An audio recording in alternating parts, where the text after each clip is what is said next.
Hey guys, in this video, I'll show you how to use Tinder Primetime Boost. Alright, let's begin. First of all, open the Tinder app on your mobile device and make sure it is updated to the latest version available. After that, sign into your account and you will be redirected to the home page.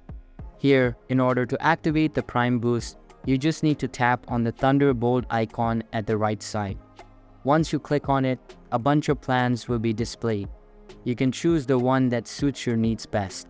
You can also buy the boost if you have an offer going on. You can just get the boost for a low amount and then use it to improve your account's reach. In simple words, the boost will help your profile get more visibility during the prime time hours, which are usually the busiest times on the app. So that's basically how you can use Tinder Primetime Boost. And that's it for this video. If you find this helpful, consider subscribing and giving this a big thumbs up. Thanks.